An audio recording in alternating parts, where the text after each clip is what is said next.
naalu naqari ñam naa lu neex ñàkk ba kamat ba diggante 2 minutes gis nañ ma noq ma faadu ma daanu xalangu ma jug fa xasu kon nag ay keppa sa kappi kepparti kepp yi karu keppar ni tacci koti kuti ye kakatari koti koce koppar gi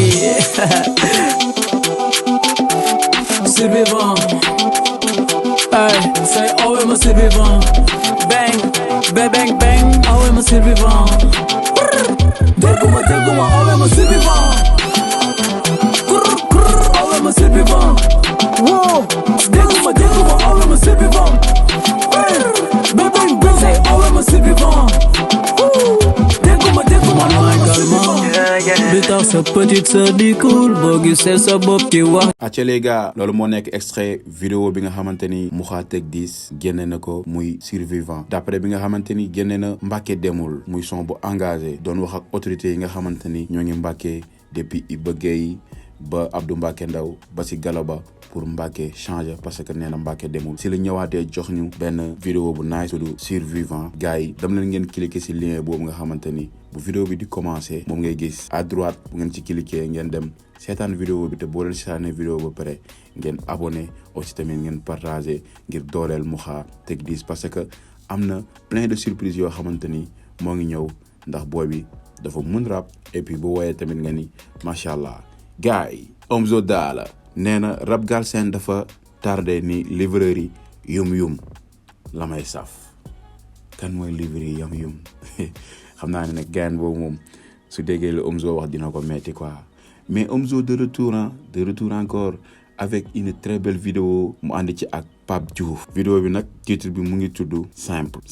comme niñ ko déggee simple vidéo bi nag di vidéo bu nice d'après baar boobu nga xamante ni wax na ko si vidéo bi rap Galsen dafa tardé ni livreur yum la may saf donc gars yi commentaire nañ d'une côté positif négatif ndax ñenn ñi nee nañ ko yow tamit bu tardé yaa xa tardé parce que des fois da ngay raar kenn du la gis des fois tamit nga ñëw mais yaakaar naa cette fois ci raar bi dina wuute ndax Omzo leeral na lan moo tax des fois muy raar ñëwaat bii nii mi ngi ci xamal gars yi ni war na cee génn album te simple bi mu ànd ak Pape Diouf bokk na ci extrait album bi a ci gars yi dam leen ngeen seetaan vidéo bi mais ci compte Instagram Omzo Dollar nee na lan mooy simple gars yi sànni leen photo yi ginnaaw bu mu bindee loolu ci suuf ni lan mooy simple photo yi la publier.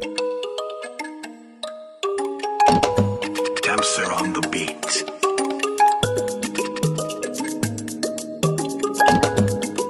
gars yi ñu jàll ci Samba Peuzzi sur RFI Afro Club muy benn émission boo xamante ni DJ Facemaker moo ko fay def Facemaker nag day sélectionné it yi nga xamante ni génn na dañuy def afro Samba Peuzzi ak Rema titre bi di Mercedes ñoo nekk 4e position première position Diamond Platinum deuxième Burna Boy troisième bi di Fally Ipupa quatrième bi ñëwaat nekk Samba Peuzzi ak Rema donc Samba Peuzzi il est international comme nu mu ko doon rêvé ni moom dafa bëgg a international ndax ki mu àndal di Rema nekk na koo xamante ni kenn dootu ko présenté si àdduna bi tey jii nag moo waral Samba Peuzzi nekk ci top yi nga xamante ni Rema ñi ngi ko fa doon classé te tamit lii mooy importance su featuring Samba Peuzzi def na ak Rema featuring après résultat yi mooy fu ñu xamee Rema dinañ fa xamee Samba Peuzzi instant bi nag moo tax ma ni Samba Peuzzi il est international te aussi tamit vidéo bi dafa nice son bi dafa nice Samba ñu ngi koy souhaiter rek bon sens aussi tamit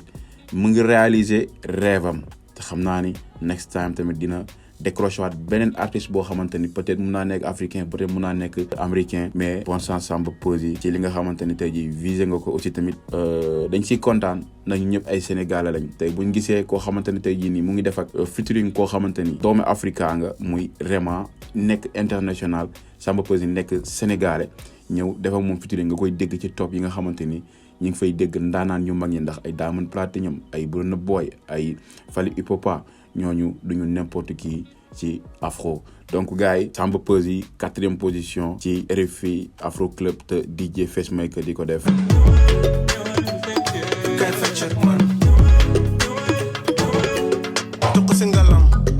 bi di daw ñëpp di danse ma def la madame. IS 814 soo ma bëggee vidéo bi disponible na gars yi dam leen ngeen seetaan ko di vidéo bu nice IS 814 nag ci son bi jox nañu couleur yëpp ci côté beatmaker ci côté way maanaam wan na ne lépp li nga xamante ne tey jii nii mu ngi ci moom am na nag ay critique nga gis ñu naan waaw gars yi yàq nañ rab bi